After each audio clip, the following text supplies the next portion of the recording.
Segunda de Timoteo capítulo 4. Segunda de Timoteo capítulo 4. Cuando lo tenga me dice un fuerte amén. Vamos a leer, yo leo por favor los versículos impares. Usted por favor ayúdeme con los versículos pares. Vamos a leer del capítulo 4, versículo 1 al 8. Capítulo 4, versículo 1, segunda de Timoteo, dice de la siguiente forma: Te encarezco delante de Dios y del Señor Jesucristo, que juzgará a los vivos y a los muertos en su manifestación y en su reino. Prediques la palabra, que instes a tiempo, fuera de tiempo, redarguye, reprende, exhorta con toda paciencia y doctrina. Porque vendrá tiempo cuando no sufrirán la sana doctrina, sino que teniendo comezón de oír se amontonarán maestros conforme a sus propias concupiscencias.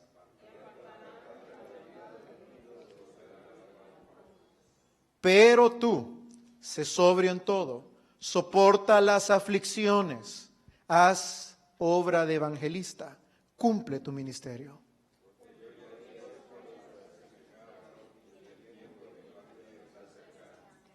He peleado la buena batalla, he acabado la carrera, he guardado la fe.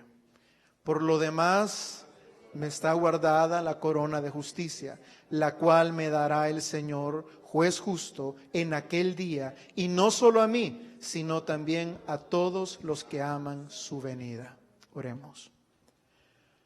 Buen Padre y Dios nuestro, en esta hora, Señor, venimos con humildad y con reverencia delante de ti, Señor, no de un hombre, sino que todos nosotros, desde los que estamos en la puerta hasta los que estamos en el púlpito, enseñando a los niños y como familias reunidas, venimos, Señor, delante de ti, invocando tu presencia, venimos con temor, con temblor, pero también venimos, Señor, con la seguridad y confianza que podemos acercarnos al trono de la gracia por los méritos de Cristo. Pedimos, Señor, que en este último domingo del año podamos ser edificados a través de tu palabra, que seas tu Espíritu Santo el que redarguya a tus santos, el que edifique tu iglesia, Señor. Señor, pedimos que no se diga nada, absolutamente nada en contra de tu voluntad, sino que lejos de eso, Señor, podamos utilizar la palabra para exhortarnos los unos a los otros, para permanecer firmes, Señor. Señor, en este año no esperamos que sea un año mejor, sino que sabemos que serán años conflictivos, años difíciles, mas por sobre todo sabemos cuál es el mandato que tú nos das. Señor, tenemos que seguir adelante porque somos soldados de Jesucristo. Nuestra batalla, Señor, apenas está iniciando, pero tenemos una bendición sobrenatural que es saber que en ti somos más que vencedores, que tú has peleado la batalla por nosotros, que ya la has ganado por nosotros y sabemos que el final de nuestra batalla es una victoria en Cristo Jesús, Señor. Señor, estamos para emprender el 2016, un año que vendrá con diferentes pruebas, como también con diferentes bendiciones. Pero queremos, Señor, en ningún momento apartarnos de ti, Señor. Ni por lo difícil de las pruebas, ni por la abundancia de las bendiciones. Como dijo, Señor, aquel salmista: no me des pobreza ni riqueza, porque siendo que esté saciado, quizás me olvide de quién es Jehová. Y siendo que tenga necesidad o escasez, quizás hurte y blasfeme tu nombre. Manténnos del pan necesario, Señor. Sostén a tu pueblo y sostén a tu iglesia en este 2016 que viene y hasta tu pronto regreso.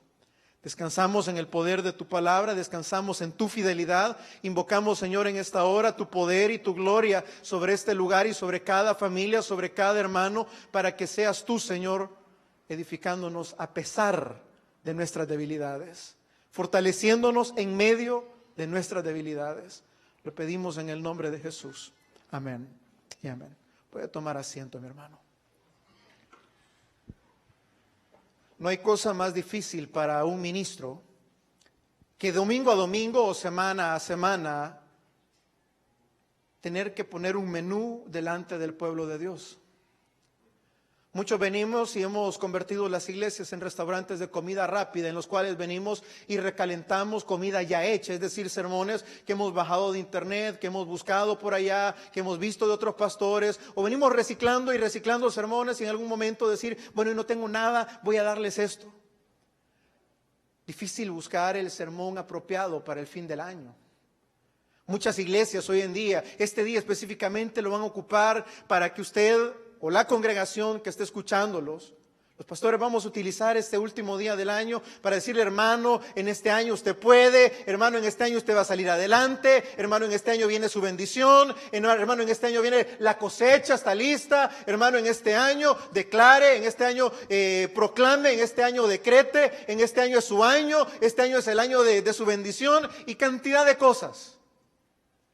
La pregunta es: ¿qué es lo que verdaderamente Dios quiere que su pueblo entienda, sepa o guarde en su corazón, no solo el último domingo del año, sino también para lo que viene de años venideros?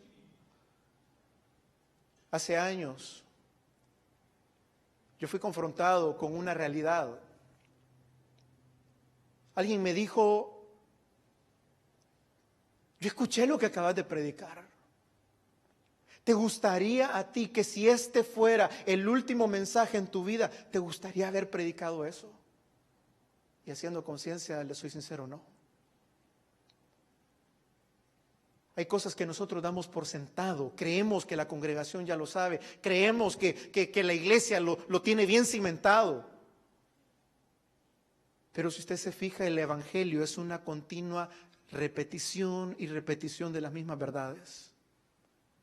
Constantemente Pablo le estaba diciendo a las iglesias lo mismo.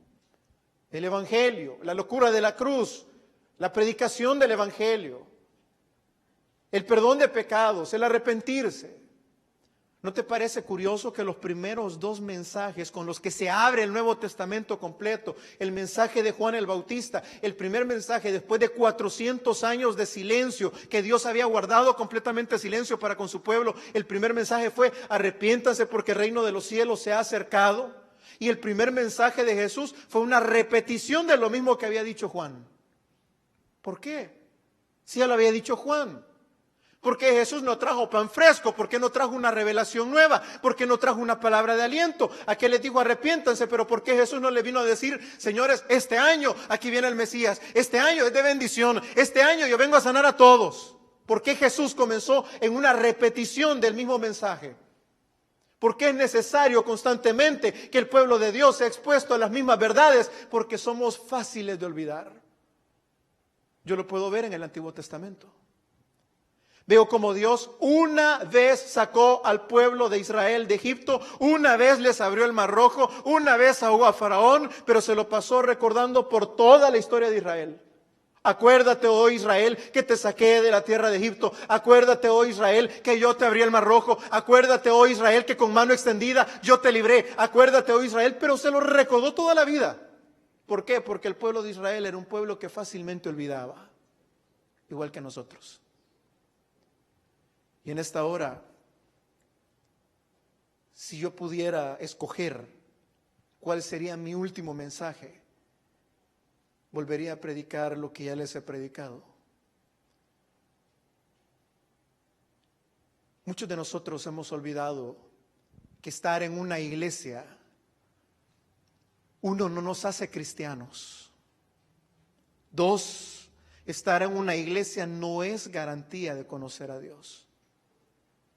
Tres, llevar una Biblia no es sinónimo de llevar a Cristo en tu vida o de llevar su cruz y seguirle. La Biblia respalda las afirmaciones que te estoy haciendo. Primera de Corintios, no me pierdas 2 Timoteo, pero busca rapidito Primera de Corintios, capítulo 15. Pablo le está escribiendo a una iglesia. Se cree que era una de las iglesias numerosas de aquel tiempo, una iglesia con una capacidad económica tremenda, con gente con diferentes dones. Primera de Corintios capítulo 15, versículo 34.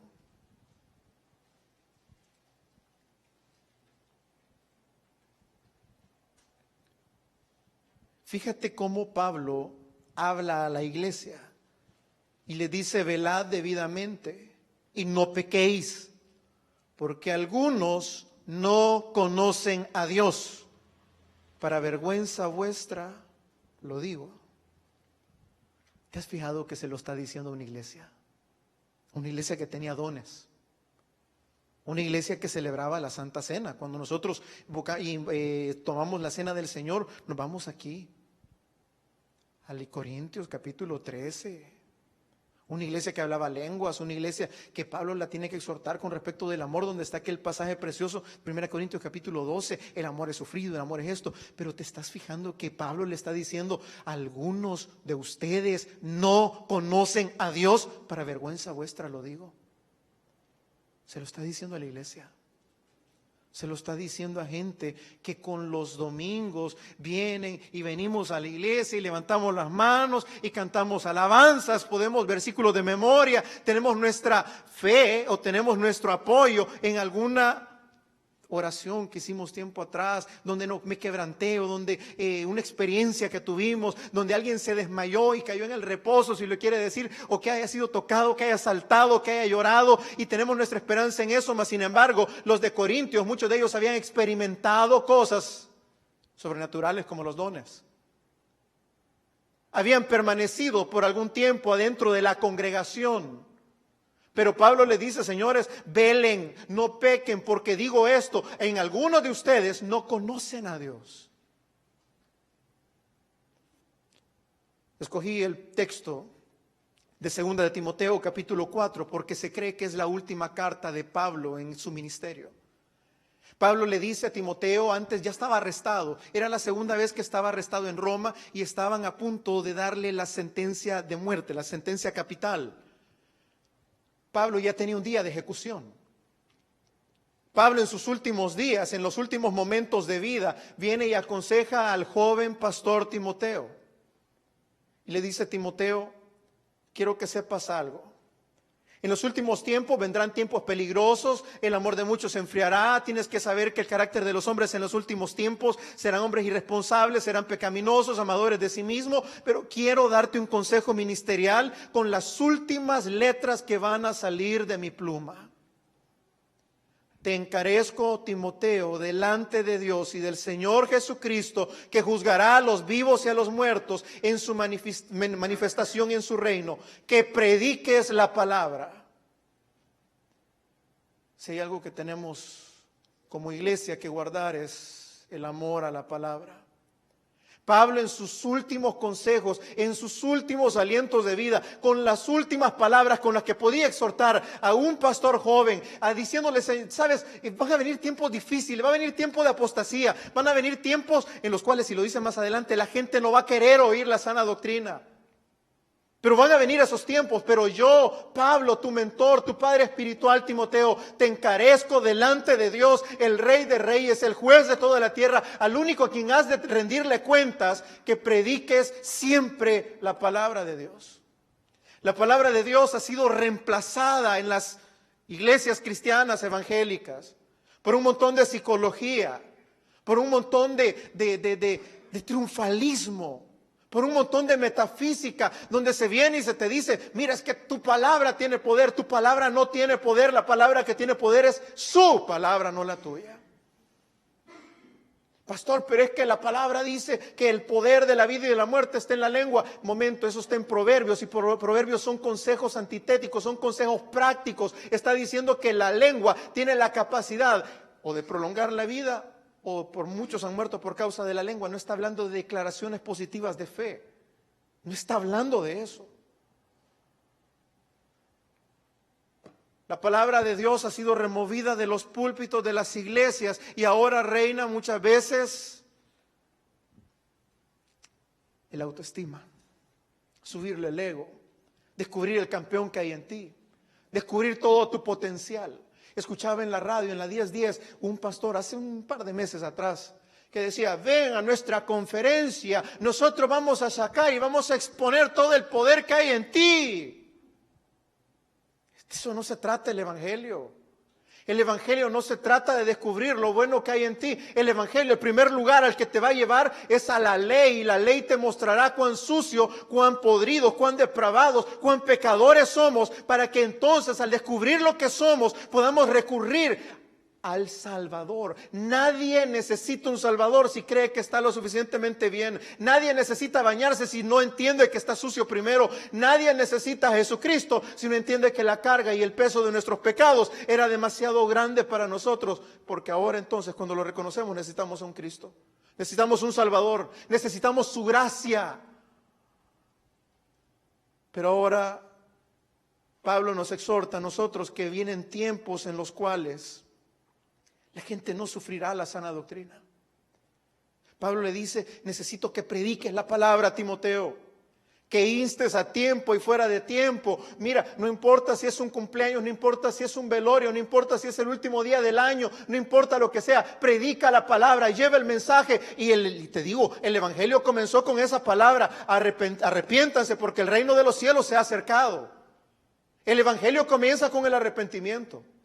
El evangelio comienza mostrándonos cuánto necesitamos de un Salvador, porque si pudiéramos salvarnos por obras, en vano vino Cristo. Si fuera solamente porque, bueno, entonces me voy a portar bien este año, voy a empezar a servir, voy a empezar a diezmar, voy a hacer esto, voy a hacer lo otro. Caemos en la religión católica, caemos en la religión de Roma, caemos de otra vez a tratar de salvarnos por obras. No es por obras para que nadie se gloríe. Pablo dice, señores, quiero que prediques la palabra, que instes a tiempo y fuera de tiempo. Dice que redarguyas, dice que reprendas, dice que exhortes, pero no dice, dales ánimo. No dice, descubre el campeón que hay en ellos. Lo primero que tenemos que recordar adentro de las iglesias es que tenemos que ser exhortados, tenemos que ser redarguidos con nuestros pecados, confrontados con nuestros errores, con nuestras debilidades, con esa llaga que tenemos ahí que se llama pecado, que muere en nuestra carne, que está ahí, que no se va a quitar. Pero sin embargo, mira, el evangelio, te lo voy a poner de esta forma, el evangelio no es una píldora que te tomas para que la enfermedad se termine. El evangelio es una quimioterapia que está constantemente entrando a tu cuerpo para luchar contra un cáncer terminal, maligno, que se llama pecado en tu cuerpo y en tu alma y en la mía. No es algo que simplemente yo hice en un momento de mi vida y ahora yo soy cristiano y ahora vivo mi vida como me da la gana y ahora puedo hacer esto y no importa lo que haga. No, el evangelio es una quimioterapia constante, la cual va muchas veces a debilitar tu ego. Muchas veces te va a confrontar en tu alma, muchas veces te va a proporcionar efectos secundarios difíciles, te va a hacer llorar, te va a quebrantar tu orgullo, te va a robar tus sueños muchas veces, te va a robar tus anhelos. ¿Por qué? Porque ahora vas a vivir por Cristo, vas a vivir para Cristo y ahora ya no vivo yo, mas Cristo va a vivir en mí. Eso es el evangelio, morir a mí mismo, morir a mi carne para que ahora Él viva en mí. Tenemos que recordar las verdades bíblicas esenciales del evangelio. Si Dios permite, el 12, 13 y 14 de febrero, su servidor va a estar compartiendo ahí en Denver, Colorado, con los hermanos. Y me decía el pastor, ¿por qué hay tanta necesidad de líderes en la iglesia? ¿Por qué en la iglesia, y él me lo mencionaba de esta forma, por qué en la iglesia el domingo en la mañana tenemos 80, pero el día que venimos a tratar de formar líderes, una hermana, una? Y le digo, hermano, es que es simple. Muchos de nosotros, de los que estamos adentro de las congregaciones, estamos ahí porque nos gusta escuchar una palabra que nos aliente, nos gusta escuchar una palabra que me diga que alguien me ama, me gusta escuchar una palabra, lo bonito del evangelio. Pero recuerda que el evangelio, tanto como la palabra dice, Dios es amor y por su amor puedo disfrutar de su gracia, puedo disfrutar de sus bendiciones, por su amor puedo estar seguro, por su amor puedo caminar, por su amor tengo todo lo que tengo. Sí, pero también la otra parte dice, también Dios es fuego consumidor. También Dios es un Dios de santidad, Dios es un Dios de justicia, Dios es un Dios que no solamente tiene una cara, brother, no solo tiene un atributo, tiene varios. Y le decía, ¿sabes cuál es el problema? La gente piensa honrar a Dios, pero un Dios conforme a su imagen, conforme a su semejanza, conforme a ellos se lo han ideado, pero no al Dios de la Biblia, porque el Dios de la Biblia para muchos exige demasiado. Exige que le sigas, exige que le ames. Si no, mira los 10 mandamientos. Primer mandamiento, amarás al Señor tu Dios con todas tus fuerzas, con toda tu mente, con todo tu corazón, con toda tu alma. Eso es un mandamiento muy exigente, querido. Pero eso es el mandamiento del Dios de la Biblia. ¿Sabes cuál es el problema? Nosotros queremos amar a Dios a nuestra manera, con cánticos, queremos alabar y amar a Dios a nuestra manera, sentándonos, queremos amar a Dios a nuestra manera, simplemente de diente a labio, pero el Señor nos dice, ¿me amas? Y la gente dice, sí, pero no nos gusta con lo que Él nos responde, lo que Él nos pide. Si me amáis, guardad mis mandamientos, guardad mi palabra. Si me amas, toma tu cruz y sígueme. Si me amas, muere a ti mismo diariamente para que yo viva en ti. Ese es el Dios de la Biblia. El que le dijo a la gente, sígueme.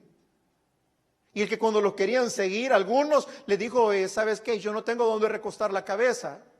A otro le dijo, vende todo lo que tienes y sígueme. A otro le dijo, ¿sabes qué? Deja que los muertos entierren a sus muertos. Tú ven y sígueme. Las demandas de Jesús para muchos de nosotros van a ser altas si no te logras enamorar de Él y conocerlo a Él conforme al Dios de la Escritura. Es fácil enamorarse de un Dios más parecido a Santa Claus, que le da buenas cosas a los que se portan bien, que enamorarse del Dios soberano de la Escritura, que agarró a un Job que era íntegro en todos sus caminos y que permitió que perdiera todas sus posesiones, toda su familia, incluso su propia salud, sin decirle nada, ni pedirle explicaciones, ni pedirle permiso. A ese Dios cuesta amarlo. A ese Dios que perfectamente puede quitarte tu trabajo, a ese Dios que perfectamente puede quitarte tu vida o la vida de un ser querido sin pedirte cuenta, sin pedirte permiso, a ese Dios cuesta amarlo, pero es el Dios de la Escritura, el Dios soberano que hace lo que quiere, con quien quiere, a la hora que quiere, sin pedirle permiso a nadie. Ese es el Dios de la Biblia. El Dios de la Biblia es aquel que agarró a toda la humanidad en Génesis y simplemente cuando vio demasiado pecado, escogió de entre todos a Noé, a su familia, le dijo que construyeran un arca, los metió adentro del arca, cerró Dios la puerta del arca y abrió Dios las ventanas de los cielos y las bóvedas de la tierra para que se inundara todo, salvando únicamente a 8 personas. Y no le pidió permiso a nadie para destruir la tierra, ni perdón a nadie por haberlos ahogado, como no lo hará en su pronto regreso cuando destruya por fuego. Uy, pero Dios es amor, sí, pero también es santo. Cuando nosotros hablamos del Dios de la Biblia, una de las primeras cosas que tenemos que entender es que hay cosas que Dios no puede hacer. Pastor, pero eso suena a herejía, si Dios todo lo puede. Momento, hay cosas que Dios no puede hacer. La primera de ellas es Dios no puede cambiar. La Biblia lo dice, Dios no cambia. Cuando decimos que Dios no cambia, la inmutabilidad de Dios, es decir, que Él permanece el mismo de ayer, de hoy y por los siglos de los siglos, su pueblo dice amén, pero no entendemos que entonces su santidad no cambia, su palabra no cambia, sus estándares no cambian, nunca han cambiado y no van a cambiar jamás. Pero el Evangelio ha cambiado. La forma como nosotros vivimos el Evangelio lo hemos cambiado a nuestra conveniencia, lo hemos adaptado al siglo XXI. Ahora ya no tengo que seguir a Cristo, ahora simplemente tengo que aceptar. Ahora ya no tengo que vivir una vida cristiana, simplemente basta con que cumpla ciertos requisitos adentro de la iglesia para ser cristiano. Si Dios no cambia y el mensaje no cambia, sus estándares no cambian, la teología ha cambiado muchísimo en los últimos años. Si nos vamos a los años del puritanismo, allá por los 1800, 1700 aquí en Estados Unidos, vemos que era gente que estaba constantemente buscando la santidad. Allá por los 1900 comenzó un movimiento humanista adentro de las iglesias y de las denominaciones más grandes, en el cual empezó a meterse la idea de que el hombre era el centro. Te lo pongo de esta forma. Ahora se le tiene más miedo a predicar de santidad que a predicar del pecado. Porque pecadores es la concepción que ahora se tiene en la teología. Pecadores todos somos, todos pecamos, entonces es más fácil predicar del pecado, de la gracia, que predicar de la santidad, porque la santidad nadie la va a alcanzar. Pero ¿no te has fijado que el Evangelio no era así hace 100 años atrás, 200 años atrás? Porque ellos predicaban directamente de la santidad, citando versículos como el Dios que tenemos es un Dios 3 veces santo. ¿No te has puesto a pensar en aquel versículo que dice sin santidad nadie verá al Señor? Y aquella gente buscaba la santidad, buscaba el apartarse del mundo, buscaba ser diferente, buscaba honrar a Dios en todas sus áreas, desde su área de vestir, su área de comer. Y no te estoy hablando de un legalismo, una religión más. No te estoy hablando del hacer o no hacer. Te estoy hablando de honrar a Dios como Él merece ser honrado. Ahora, venimos y llegamos al extremo tan difícil, solo por poner un ejemplo ridículo, donde muchachas jóvenes, criadas en escuela bíblica, llegan a su edad de 18, 21 años, su desarrollo, siguen llegando a la iglesia, siguen adorando a Dios, siguen sirviendo en escuela bíblica, y lo digo con toda libertad, porque aquí, gracias a Dios, no tenemos ese problema.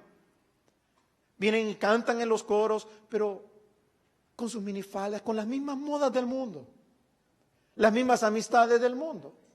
Siguen actuando como el mundo, pero dentro de la iglesia se comportan, cambian el cassette. Y aquí en la iglesia son cristianos, pero fuera de las cuatro paredes de la congregación o del edificio, se comportan como mundanos, viven como mundanos, ven las mismas cosas que los mundanos, se visten como mundanos, aman a sus amigos mundanos. Pero ellos aseguran ser cristianos.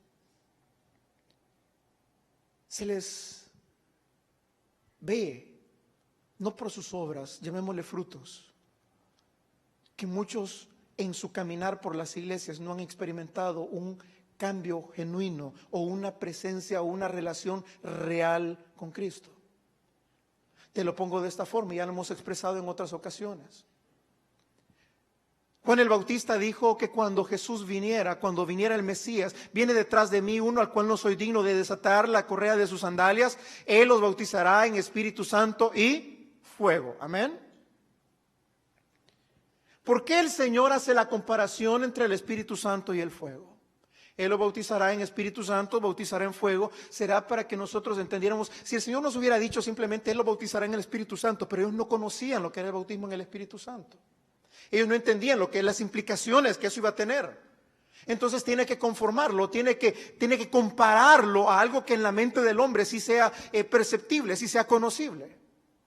Dicho de esta forma, la palabra bautizo significa sumergir algo en algo. Traducido de esta forma, Jesús nos sumergiría en el Espíritu Santo, pero si yo te digo eso en el Antiguo Testamento, a inicios del Nuevo Testamento, tú te quedas diciendo, ¿y qué es ser sumergido dentro del Espíritu Santo? Yo puedo ver lo que es sumergido, una persona es sumergida o bautizada en agua, puedo ver que la persona es introducida en agua, sale mojada y ok.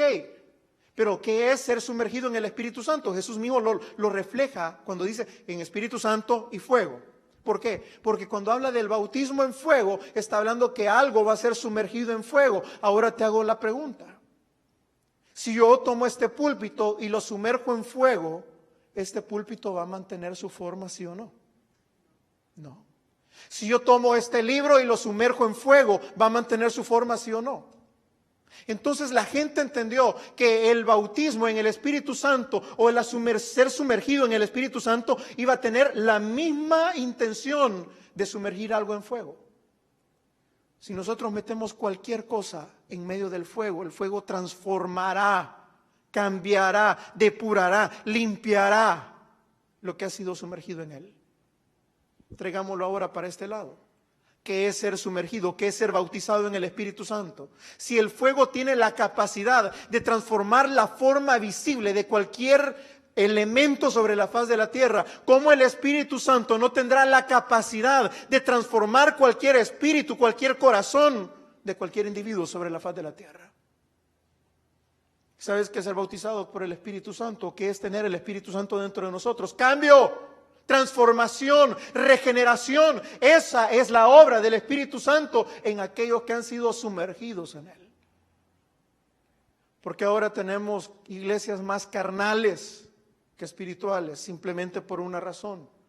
Porque adentro de las congregaciones, como dijo Pablo, muchos no conocen a Dios.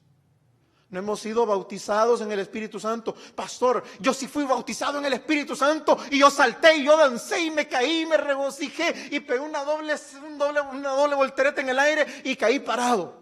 Eso no es ser bautizado en el Espíritu Santo, querido. El cambio es el testimonio de que verdaderamente he sido lleno o bautizado con el Espíritu Santo. Porque así como el fuego transforma a cualquier elemento, así el Espíritu Santo, cualquier persona que haya tenido un encuentro real y personal verdaderamente con Cristo, será transformado por la persona y el Espíritu de Cristo. Si no hay cambios, te lo voy a decir bíblico, por sus frutos los conoceréis. No todo el que me dice Señor, Señor entrará en el reino de los cielos. Este pueblo de labios me honra, pero su corazón está completamente lejos de mí. Por eso es tan importante, como dijo Pablo en Corintios, señores, examinaos a vosotros mismos si es que estáis en la fe. No puedo decirlo yo por ti. No puedo decirle a ninguno de ustedes, hermano, a mí me parece que usted no es salvo. Hermano, qué barbaridad. O hermano, solo porque una persona es servidora, o está ahí, o es esto, yo le puedo. Hermano, es que yo sé que el Señor lo ha salvado. Querido, yo no puedo dar testimonio. Dice la Escritura en Romanos, que es el Espíritu Santo el que nos da testimonio que somos hijos de Dios. No es el pastor quien tiene que convencerte. No es una denominación la que te tiene que decir, hermano, usted es hijo de Dios, y cuando venga la duda, hermano, deséchela, repréndela en el nombre del Señor. No. Es el Espíritu Santo quien, si no te da un testimonio firme que eres hijo de Dios, es mejor que busques la presencia de Dios, humillándote, pidiendo perdón y buscando su gracia y su misericordia para verdaderamente ser hijo de Dios. Cuando hablamos acerca de las cosas que Dios no puede hacer, primero es que Dios no cambia. Nosotros venimos, y así como es cierto, nosotros predicamos Juan 3:16, porque de tal manera amó Dios al mundo que ha dado a su Hijo unigénito para que todo aquel que en él cree no se pierda, mas tenga vida eterna. Y todo el mundo lo tiene por sentado porque es palabra de Dios y todos decimos amén, y es cierto. Pero así como es real Juan 3:16, también es real Juan 3:36. ¿Qué dice Juan 3:36, pastor? El que cree en el Hijo tiene vida eterna, pero el que rehúsa creer en el Hijo no verá la vida, sino que la ira de Dios está sobre él. ¿La qué, pastor? La ira de Dios. Pastor, pero es que me enseñaron que Dios era amor. Sí, pero la Biblia también habla de la ira justa y santa de un Dios 3 veces santo, el cual no puede dar por inocente al culpable, y el cual le dará a cada uno según sus obras. Es cierto, somos salvos por fe, por gracia, por misericordia solamente y no por obra. Pero también hay una ira venidera para aquel que no está bajo la gracia. Te lo pongo de esta forma. En un lugar, en medio de un incendio devastador, arrasador, donde hay fuego fulminante, donde hay un fuego como que es infernal, el único lugar seguro en medio de un fuego como ese es que tú puedas llegar al lugar donde el fuego ya lo consumió todo. El único lugar donde vas a estar a salvo de la ira de Dios, porque hay una ira de Dios, como dice Juan 3:36, es el lugar donde la ira de Dios ya fue derramada. Pastor, ¿cuál es ese lugar? La cruz del Calvario. Cuando nosotros entendemos lo que pasó en la cruz, nosotros hemos convertido el evangelio en algo muy romántico. Los romanos, mira lo que le hicieron a Jesús, mira, los romanos lo llevaron, los judíos lo mataron, ellos fueron los autores intelectuales, los otros fueron los autores materiales, los judíos fueron la cabeza, el cerebro, lo planificaron todo, buscaron los testigos falsos, pero los romanos, ellos fueron los que le pusieron la corona de espinas, ellos fueron los que mataron al Señor. Momento, la Biblia no enseña eso. La Biblia enseña que Jesús dijo, mi vida nadie me la quita, yo la doy y yo la voy a volver a tomar. Nosotros convertimos el evangelio en algo tan romántico cuando decimos que el Padre, cuando Jesús estaba en la cruz del Calvario y el Hijo dijo, Elí, Elí, lama sabactaní, papito, papito, ¿por qué me has desamparado? Decimos de que el cielo se oscureció y lo ponemos tan romántico que decimos, es que el Padre no podía ver el dolor de su Hijo, entonces el Padre apartó su mirada para no ver el dolor de Jesús.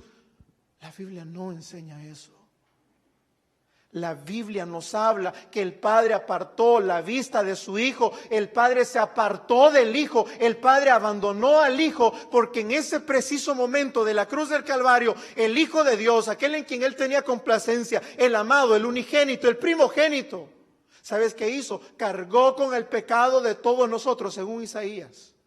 Y dice que Él mismo, tomando el pecado del hombre, se volvió pecado. Tomando la maldición del hombre, se volvió maldición en sí mismo. Y por causa de nuestros pecados, Él probó la ira de Dios y la separación de Dios, para que todo aquel que vaya a la cruz en Cristo, tenga su fe en Cristo, no tenga que experimentar nunca jamás la separación y la ira de Dios, porque el Hijo la tomó.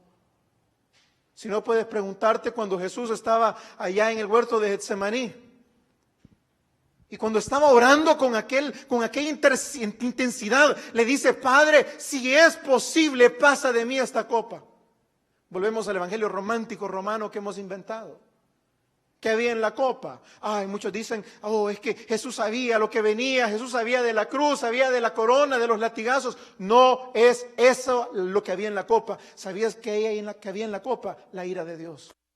Lo hemos enseñado en la tradición de las 4 copas de vino en la ceremonia de la Pascua: la copa del agradecimiento, la copa de la ira, la copa de la bendición y la copa del regreso.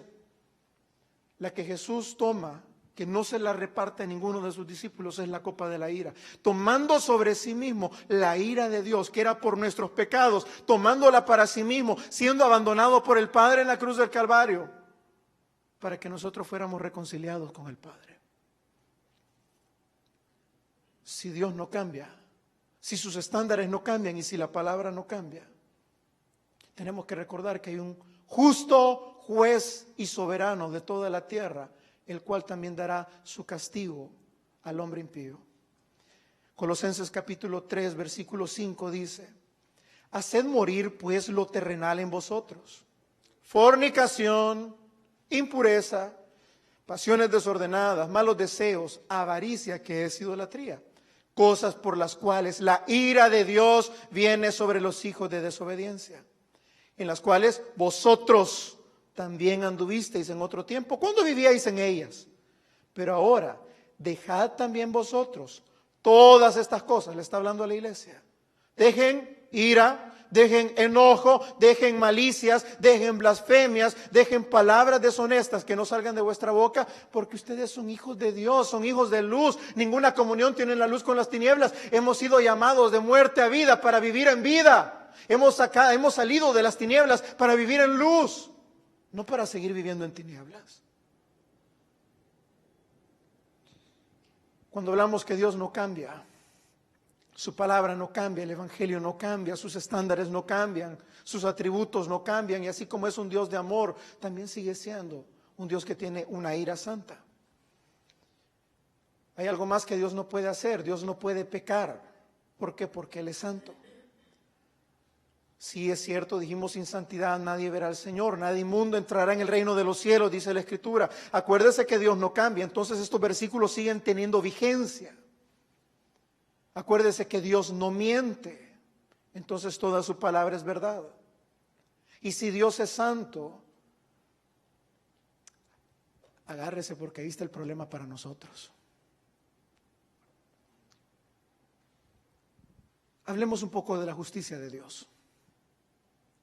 ¿Cómo considerarías tú si el día de ahora regresaras a tu casa, encontraras que uno de tus familiares en tu propia casa fue asesinado a sangre fría, a puñaladas, y el ladrón o el asesino, la persona que está ahí, se golpeó, tuvo un desmayo y está ahí tendida?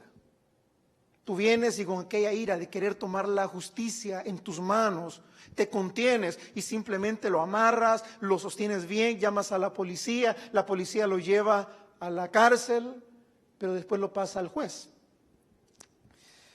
Tú estás en el banquillo, estás viendo el juicio del asesino de tu familia. El juez está al frente, le pregunta el juez al asesino: ¿usted asesinó a la familia de ese hombre? Y el asesino dice: sí, lo hice. ¿Se está declarando usted culpable del asesinato a sangre fría de esa familia? Sí, yo lo hice. ¿Qué tiene que decir a su favor? ¿Qué tal si el asesino dice: bueno, yo lo único que tengo que decir es que me arrepiento y me duele lo que hice? Y empieza a llorar.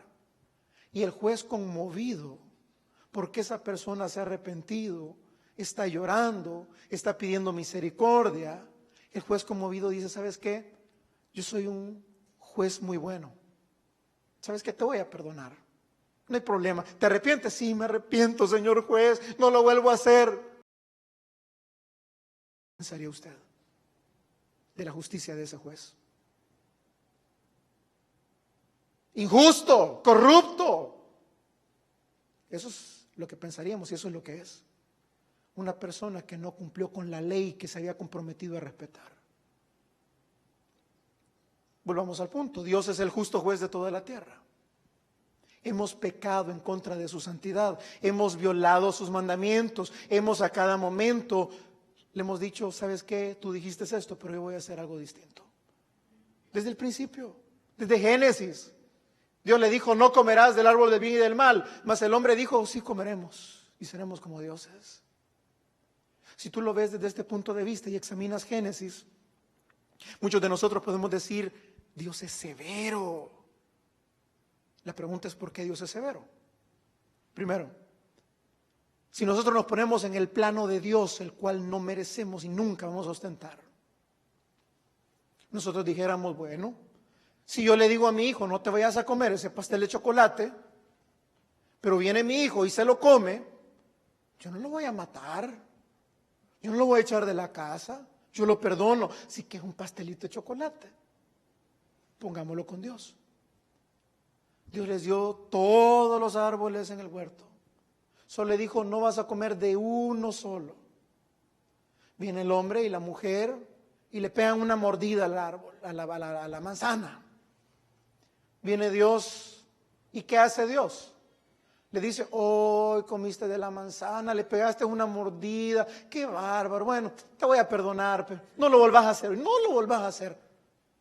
No, si usted examina la respuesta de Dios por algo tan pequeño o insignificante a nuestros ojos, como fue pegarle una mordidita a una manzanita, ¿qué hizo Dios? Los echa del huerto. Se cree que el hombre no estaba sujeto a morir antes de la caída, pero ahora le dijo, vas a volver al polvo, porque polvo eres y al polvo volverás. A la mujer la maldice con los dolores de parto. Al hombre lo maldice con que el trabajo va a ser pesado el resto de su vida. A la tierra la maldice diciendo, estará bajo maldición y no volverá a darte el fruto de su fuerza. Y a la serpiente la maldice arrastrándose todos los días. Hey, brother, tanta maldición por una mordidita, es que Dios es severo. Primero, acuérdese, Dios no cambia. Segundo, acuérdese, Dios no miente. Y tercero, ¿por qué tanta severidad? Porque Dios es santo, es justo y no puede tolerar el pecado. No hay tal cosa de pecado grande y pecado chiquito, pecado blanco, mentirita blanca, roja, azul, verde, morada, gris, entre camagüey y elote, no hay de eso. Una desobediencia fue lo suficiente para que Dios castigase a toda la humanidad. Ahora pregúntate, ¿cuántas desobediencias, cuántas infracciones, cuántos pecados tenemos nosotros en nuestras espaldas personales, sin contar el pecado original? Ahora pregúntate, si todo eso es lo que nosotros hemos hecho, ¿cuál debería de ser el veredicto y el justo juicio de aquel que está sentado en el trono del juez? Cuando él mismo dijo, la paga del pecado es muerte. Si nosotros sentados en el banquillo de los acusados le decimos, Señor, perdóname, te prometo que no lo vuelvo a hacer, Señor. Y Él nos dice, te perdono, es injusto. ¿Cómo satisfacemos la justicia y la santidad de Dios siendo nosotros tan imperfectos, tan pecadores y estando infestados de ese cáncer que corroe nuestra alma y corroe nuestra carne llamado pecado? Ahí es donde entra la maravilla del Evangelio y la preciosidad de la cruz.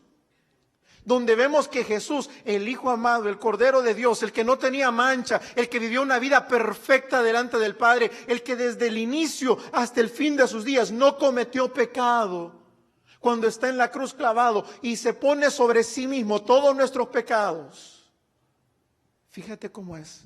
Si Dios nos hubiera perdonado, era injusto. Alguien tenía que pagar el precio, alguien tenía que sufrir por esos pecados, alguien tenía que llevar la ira de Dios, que está en Juan 6:36. Alguien tenía que llevarla. Y Jesús dijo, yo la llevo. Hijo, pero eso significa que yo te voy a tener que dar a ti la sentencia que ellos merecían. Sí, Padre, yo la llevo. Hijo, pero eso implica no solo el látigo de los romanos, no solo la corona de espinas, no solo los clavos. Hijo, eso también implica que te voy a tener que tratar como el peor de los pecadores, porque vas a llevar el pecado de ellos. Y yo como juez no te puedo perdonar, sino que te tengo que juzgar con todo el peso de la ley. Sí, Padre, yo lo hago. Cuando entendemos lo que pasó en la cruz del Calvario, el justo volviéndose pecado por el pecado de todos nosotros, pero regalándonos en el mismo momento su justicia a los que hemos creído en Él. Wow. Ahora el Padre ya no me ve a mí podrido, llagado, ya no me ve impuro, ya no me ve sucio, ya no me ve leproso, me ve santo en Cristo. Y así es la única forma como un montón de criaturas caídas, pecadores, corruptas, aborrecedoras de Dios, como dice Romanos, no hay quien busque a Dios, no hay justo ni a uno, no hay ni siquiera uno, porque todos nos debíamos a una, no hay quien busque al Señor. Sepulcro abierto es su garganta, con su lengua engañan, veneno de áspid, de serpiente hay en sus lenguas. Que hermano nos hace una radiografía, como que describir a algunas hermanas, vea, con esa lengüita tan especial que tienen, y algunos varones también. Pablo nos hace esa gran radiografía del alma. Y cuando nosotros ahora podemos leer, acercados pues confiadamente ante el trono de la gracia por medio de nuestro Señor Jesucristo, wow. El Dios Santo no se despidió de su santidad ni violó su santidad, sino que propició un camino para que los que no éramos santos fuéramos santificados en Él, los que éramos injustos fuéramos justificados en el justo, y el justo llevó todas nuestras iniquidades, se pagó el precio, alguien pagó, pero también a la vez nosotros fuimos justificados. Él sigue siendo justo, pero también el que justifica, dice Romanos. Esa es la esencia del Evangelio. Ahí podemos decir, verdaderamente Dios no cambia, verdaderamente Dios no ha mentido, verdaderamente Dios es santo y verdaderamente Dios sigue siendo justo. Esa es la belleza de la cruz. Primera de Juan, capítulo 1, versículo 5 dice: este es el mensaje que hemos oído de Él y os anunciamos. Dios es luz y no hay ninguna tiniebla en Él. Si decimos que tenemos comunión con Él y andamos en tiniebla, mentimos y no practicamos la verdad. Pero si andamos en luz, como Él está en luz, tenemos comunión los unos con los otros, y entonces la sangre de Jesucristo, su Hijo, nos limpia de todo pecado. Si decimos que no tenemos pecado, nos engañamos a nosotros mismos y la verdad no está en nosotros. Si confesamos nuestros pecados, Él es fiel y justo para perdonarnos y limpiar nuestros pecados y limpiarnos de toda maldad. Ok, hay varias verdades aquí con respecto al Evangelio. Primero es, si decimos que no tenemos pecado, lo hacemos a Él mentiroso y la verdad no está en nosotros. ¿Qué somos? Somos pecadores, pastor, y ahora que estamos en Cristo, ¿sigue la iglesia pecando? Sí, pero no practicamos el pecado. Caemos que es distinto. Lo hemos ejemplificado de una forma, hay dos formas, lo vamos a hacer rapidito. Primera de ellas, no es lo mismo que una oveja caiga en el lodo a que un cerdo caiga en el lodo. La oveja va a caer en el lodo, se va a ensuciar, pero se va a levantar, se va a sacudir y va a ir a los brazos de su pastor para ser limpia o para ser limpiada. El cerdo caerá en el lodo y lejos de levantarse se va a sentir en su salsa y se va a revolcar más. Puedes entender la analogía del pecado.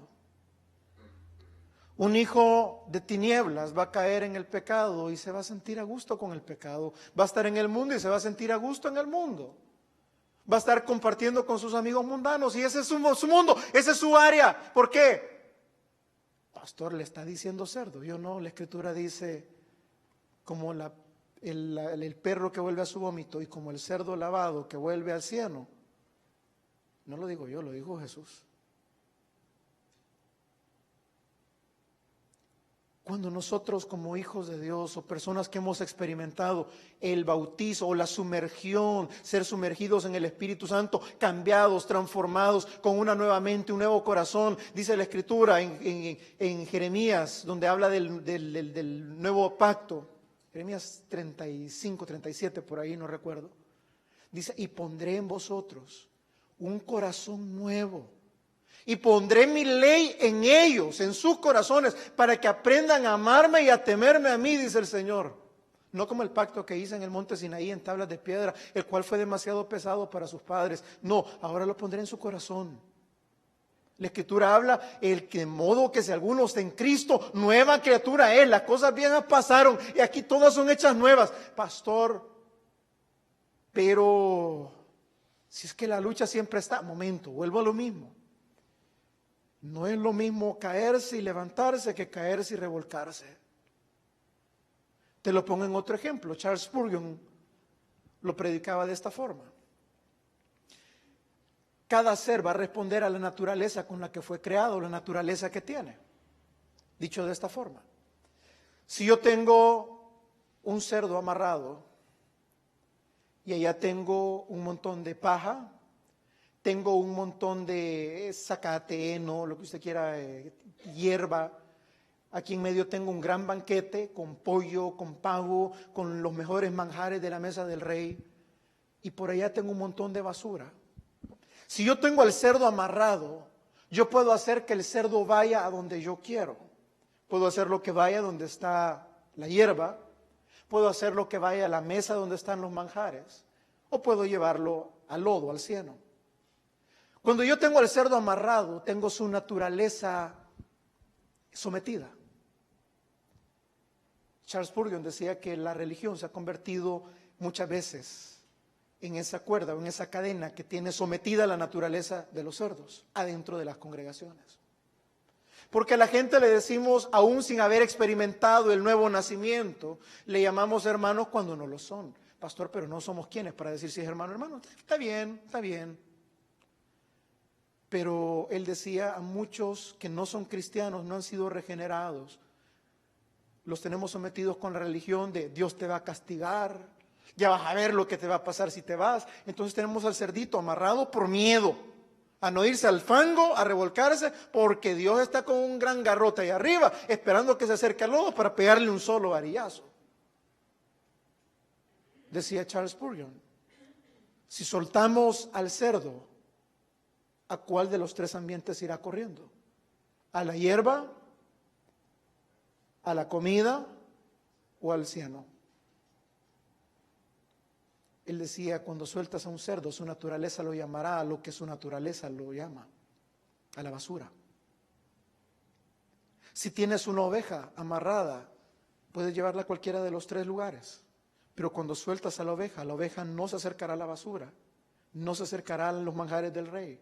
Se acercará a su pasto, a su heno, a su gramita. ¿Por qué? Porque es su naturaleza. No me corresponde a mí decirte cerdo o oveja. No le corresponde a un líder cristiano. Pero con esa explicación tú puedes someterte a ti mismo y ver cuál es tu naturaleza. ¿A dónde eres llamado? Es llamado por medio del Espíritu Santo, el cual mora en los cristianos. Cuando el Espíritu Santo, como decía en Timoteo, te redarguye y te habla, te exhorta, te motiva, te llama a la iglesia, te llama a la comunión de los santos, te llama a la palabra, te llama a la oración, te llama al servicio, te llama a la santidad. Porque somos esclavos de nuestra naturaleza, porque la naturaleza llama. Si tu naturaleza te llama al mundo constantemente y te habla, y te jala al mundo y te jala al mundo. Mire, yo sé que estamos en la carne y mientras estamos en la carne va a ser una batalla constante, pero no me refiero a luchas, me refiero a la naturaleza que hay en ti, me refiero a los deseos de tu corazón. Tu corazón está en Cristo, tu corazón está en el mundo, tus deseos están en tratar de agradar a Dios o simplemente está en seguir tu vida, en tu vanidad, como tú quieres, como tú lo has vivido, como tú lo has hecho siempre. Y de vez en cuando tratar de cumplirle a Dios con ciertos requisitos. ¿Dónde está tu naturaleza? ¿Dónde está tu corazón? Analízate, examínate a ti mismo. ¿Cuáles son los deseos de tu corazón? Porque si la parábola del sembrador, vamos en un momentito. La parábola del sembrador dice que la semilla es la palabra de Dios. Amén. Ok. Dice que la primera semilla cayó en el suelo, en el camino, y esa nunca floreció. Vinieron las aves del cielo, se la comieron. La palabra de Dios nunca dio ni un solo fruto, no creció, no germinó, fue arrancada desde el momento. Después la semilla cayó entre espinos, otra parte cayó entre piedras. Empezaron a crecer, se miraba que iba a dar fruto, parecía que sí era, parecía iba creciendo, se iba fortaleciendo, pero vinieron las pruebas, vinieron las tormentas, vinieron los afanes de este mundo, el amor a las riquezas, el amor a mí mismo, y nunca dio fruto, se secaron. Pero una parte cayó en buena tierra, dando fruto al 30, al 60 y al 100 por uno. La parábola del sembrador no nos dice qué tipo de semilla era. Pero te voy a hacer la pregunta. Si hubiera sido semilla de naranja y cae en buena tierra, ¿qué hubiera producido? Naranjas. Si hubieran sido semillas de aguacate y hubiera caído en buena tierra, ¿qué hubiera producido? Aguacates. Si la semilla es Cristo, si la semilla es su palabra, ok, si siembro aguacate van a ser aguacate, si siembro naranja van a ser naranja, si siembro a Cristo, ¿qué se va a formar? Cristo. Cristo en vosotros, la esperanza de gloria. Ok. Si la semilla es Cristo, y yo digo que yo fui buena tierra, y que la semilla que es Cristo cayó en mi corazón, y que ha dado fruto, y que yo soy salvo. Ahora pregúntate, ¿se ha formado Cristo en ti? ¿Se está formando el carácter de Cristo en ti? Porque si me dices que la semilla que es Cristo cayó en buena tierra, pero está dando frutos amargos, frutos mundanos, frutos podridos, entonces déjame decirte, o una de dos, o no fue la semilla de Cristo la que cayó, o no fue buena tierra en la que cayó. Porque todo buen árbol da buenos frutos.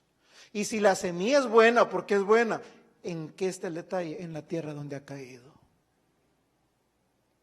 Para este 2016 fuera bueno que cada uno de nosotros examinásemos el fruto que estamos dando. Para este 2016 sería bueno que cada uno de nosotros volviéramos a las verdades del Evangelio y entender que no es simplemente lo que yo digo. Hermano, decir que yo soy cristiano porque voy a la iglesia es como decir yo soy hamburguesa porque voy a McDonald's todos los días. Aquí hay hermanos que por años han vivido en cocheras y no por eso se han convertido en vehículos. Algunos les han salido su par de llantitas alrededor, pero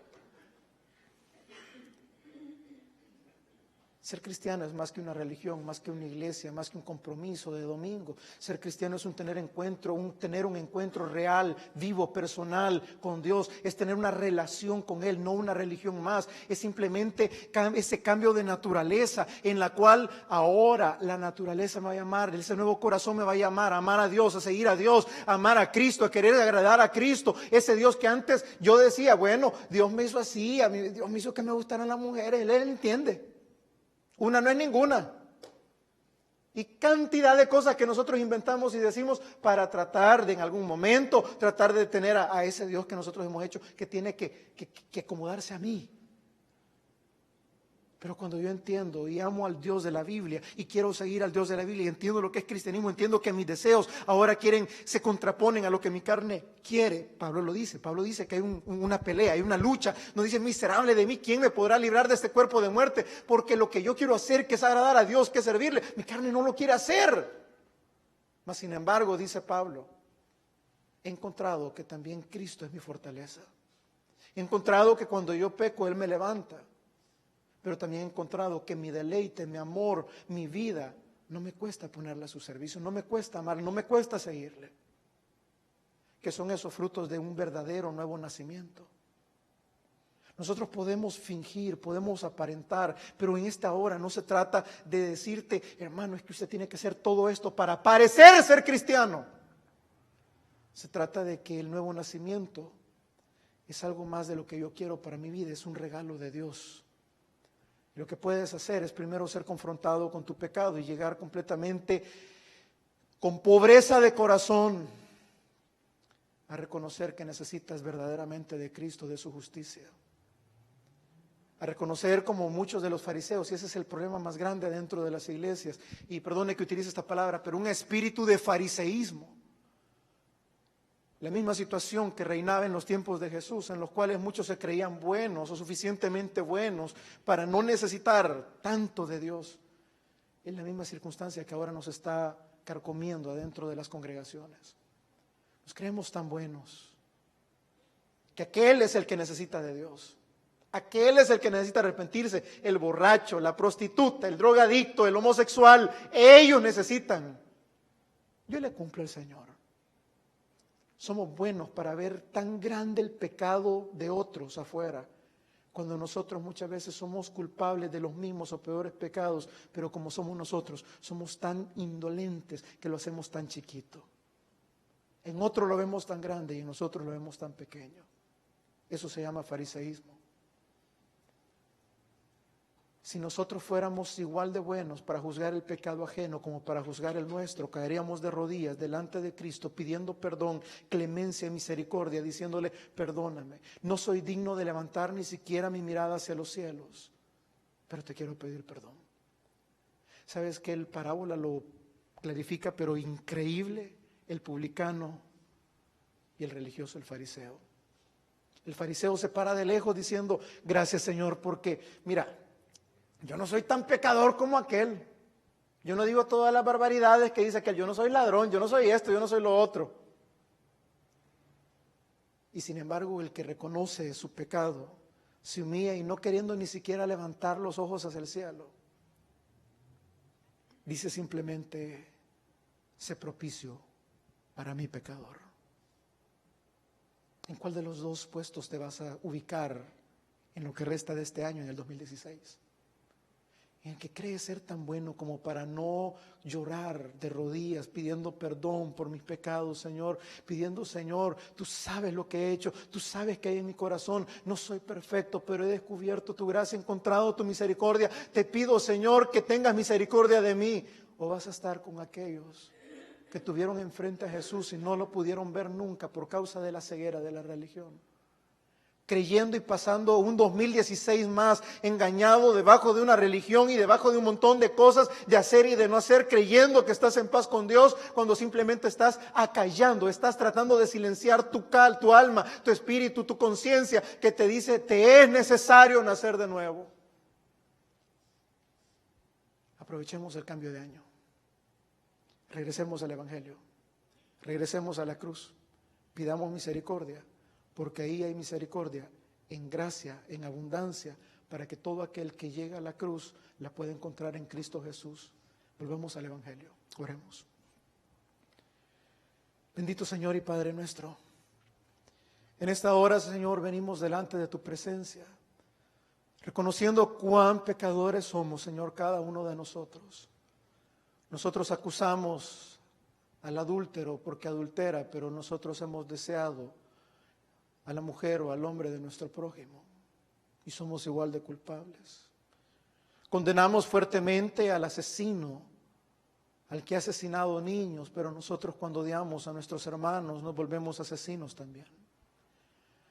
Nosotros, Señor, somos buenos para acusar las mentiras de otros, pero cuando sale de nuestra boca somos excelentes para poder justificar y decir que fue por una buena causa. Señor, nosotros tenemos sobre nuestros propios hombros el peso de nuestros propios pecados. Un precio, Señor, un peso aplastante, un peso, Señor, que es completamente exhaustivo, Señor. No podemos con esa carga. Pero venimos delante de tu presencia, Señor, a invocar misericordia, a pedirte, oh Dios, creador de los cielos y de la tierra, a ti en la persona de Jesucristo, que seas tú limpiándonos de todos nuestros pecados, Señor, y venimos delante de ti a confesarlos. a decirte, Señor, perdónanos por nuestra hipocresía religiosa, perdónanos porque nos hemos vuelto fariseos como en los tiempos antiguos, perdónanos, Señor, porque no somos buenos para ver nuestros pecados, sino solo el pecado del otro, perdónanos porque no hemos hecho morir en nosotros lo terrenal, lo mundano, lo carnal, sino que nos hemos acomodado tan fácilmente, Señor. Cuando tú nos dices, no se conformen a este mundo, sino renuévense en vuestras mentes al siglo venidero. Señor, en esta hora queremos clamar por aquellos que necesitamos de un nuevo nacimiento real y verdadero, de un bautismo genuino en el Espíritu Santo. No hablamos de una experiencia, Señor, de saltar, de brincar, de llorar. Hablamos, Señor, de una transformación que solamente la puede hacer tu Espíritu Santo en nosotros, así como el fuego consume, así como el fuego ilumina, así como el fuego transforma, Señor. Que sea tu Espíritu Santo en esta hora, a través de tu palabra, Señor, cambiando corazones, iluminando nuestro camino, Señor, iluminando nuestra conciencia, quitando toda atadura, quitando, Señor, toda sombra, pero a la vez también, Señor, limpiando de nosotros toda podredumbre, purificándonos, Señor, a través de tu Espíritu, porque entendemos que si el fuego puede transformar cualquier cosa sólida sobre la faz de la tierra, así tu Espíritu, Señor, podrá transformar a cualquiera que ha sido sometido o sumergido en él, Señor. Señor, clamamos para que tu presencia sea real y sea, Señor, cada vez más fuerte en cada uno de nosotros, que aprendamos a buscarte, a desearte, a anhelarte, Señor, que nuestra naturaleza, esa naturaleza espiritual, Señor, nos llame constantemente a estar sometidos primeramente a los pies de Cristo en la cruz del Calvario, y segundo, a tomar nuestra cruz y seguirte, Señor, cada día, tomando el precio, Señor, sobre nuestros hombros, entendiendo que no es tontería perderlo todo en este mundo donde de todas formas lo vamos a perder todo para ganarte a ti, Señor, esos galardones eternos, Señor. Señor, que no nos pese tomar nuestra cruz, que no nos pese seguirte, que no nos pese que el mundo nos llame locos, Señor, sino que podamos verdaderamente con fe ponernos en pie y como decía Pablo a Timoteo, Señor, te encarezco delante de Dios, quien juzgará a vivos y muertos en su venida, que prediques el evangelio, que no te avergüences de él. Señor, perdónanos a veces por nuestra flojera espiritual, porque a veces caemos, Señor, en cosas simples, Señor, pero queremos volver a lo básico, Padre.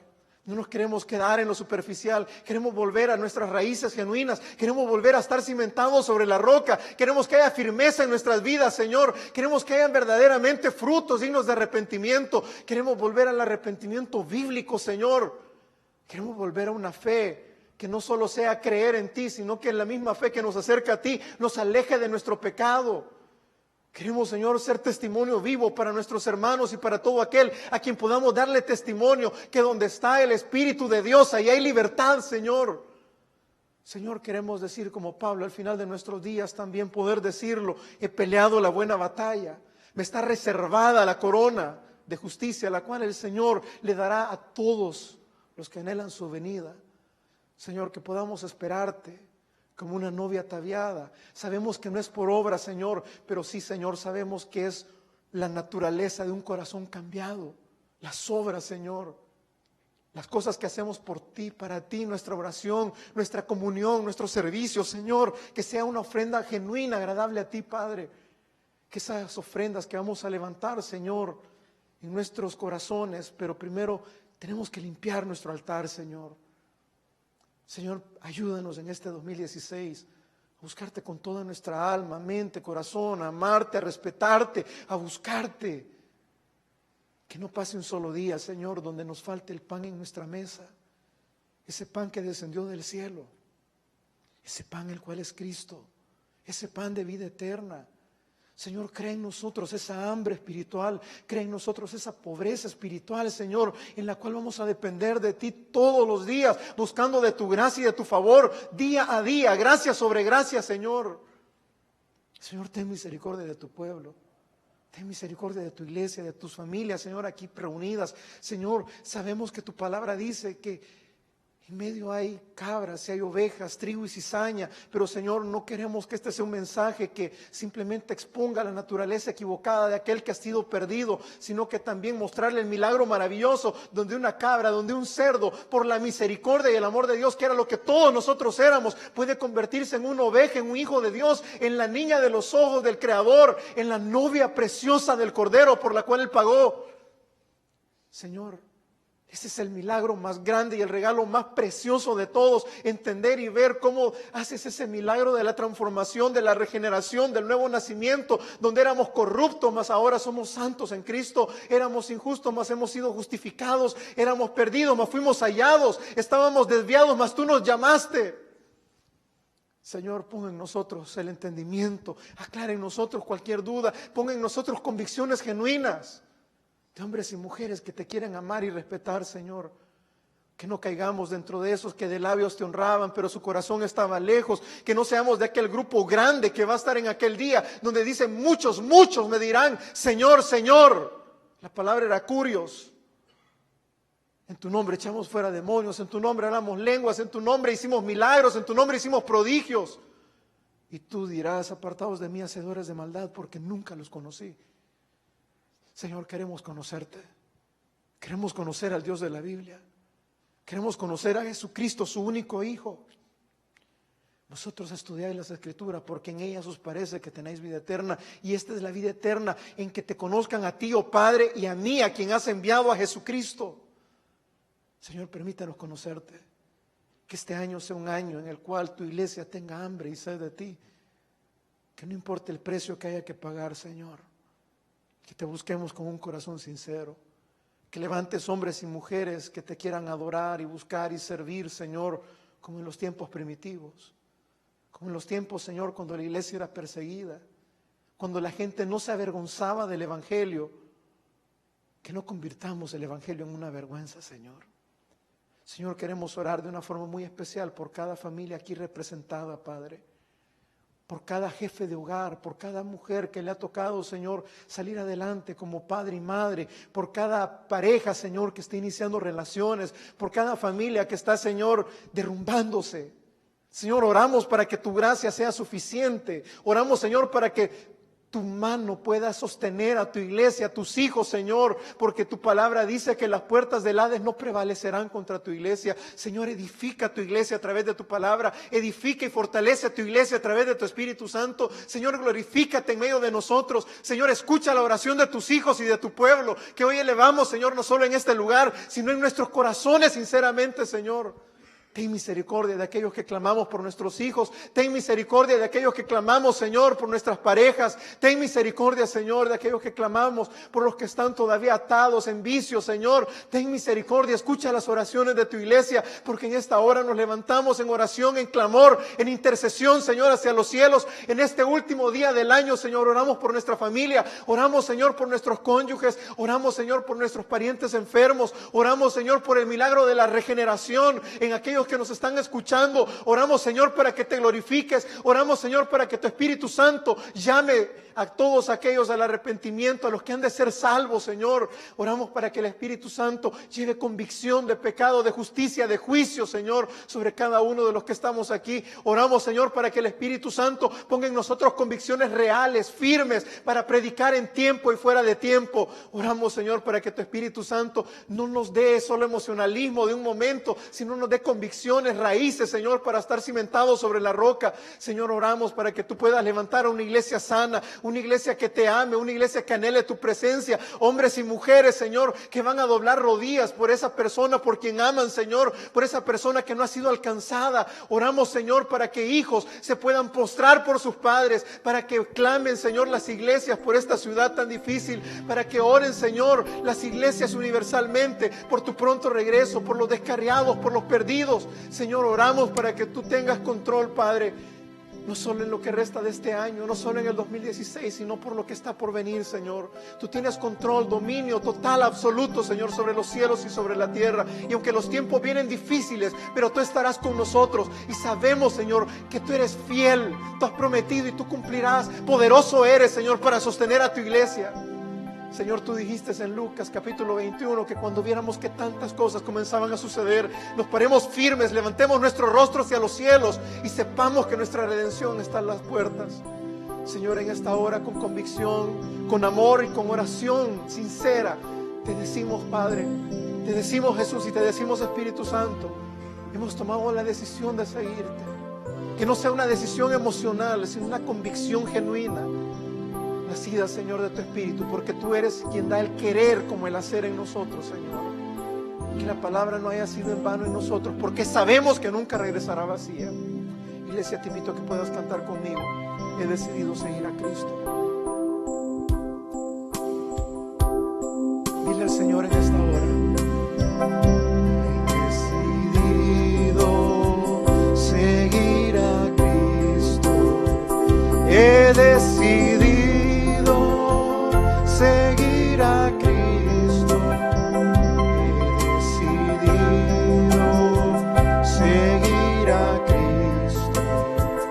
No vuelvo atrás, no vuelvo atrás. Si otro se aparta, yo no lo haré. Si otro se aparta, yo no lo haré. Si otro se aparta, yo no lo haré. No vuelvo atrás, no vuelvo atrás. Señor, con la cruz delante y el mundo atrás, tu iglesia, Señor, aquí reunida, tu iglesia reunida en un mismo espíritu, en un mismo sentir, Señor. Te pedimos la fortaleza para en este 2016 tomar, Señor, nuestra cruz y seguirte. Caminar, Señor, sabiendo que tú nos llevas tomados de tu mano. Aquellos, Señor, que tenemos dudas acerca de la naturaleza de nuestra regeneración, acerca de esa profesión de fe que hicimos hace años, en la cual nosotros hemos descansado confiadamente, pero que ahora, Señor, tendríamos que poner en juicio de acuerdo a nuestros frutos y empezar a evaluarnos a nosotros mismos, si es que estamos en la fe o no. Para aquellos, Señor, que estamos haciendo ese examen personal de conciencia, pedimos, Espíritu Santo, que tú nos reveles, que tú nos traigas al arrepentimiento genuino.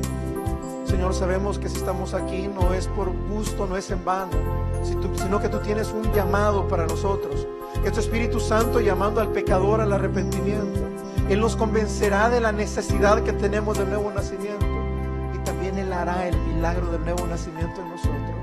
Señor, nosotros los que estamos en esa situación solo te podemos decir: ten misericordia de mí.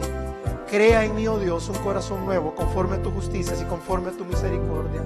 Renueva mi espíritu, Señor, y tráeme una vez más la dicha de tu salvación. Señor, en esta hora nos despedimos en tu paz. Permítenos reunirnos una vez más, Señor, para este martes y este jueves, en nuestros últimos servicios del año, y el próximo año, Señor, en el nuevo lugar que tú has preparado para tu casa, Señor, para tu iglesia, para tu pueblo. Gracias, Señor, porque tú has sido bueno, porque hasta aquí nos has ayudado, porque podemos decir: Ebenezer, hasta aquí tú has sido la roca de nuestra fortaleza. Te bendecimos, te alabamos, te damos todo honor y toda gloria. Y tu iglesia te dice: ven, Señor Jesús. Amén y amén. Dale un fuerte aplauso al Señor, iglesia. Que el Señor nos bendiga a todos. Estamos despedidos. Saluda a su vecino antes de retirarse y nada más.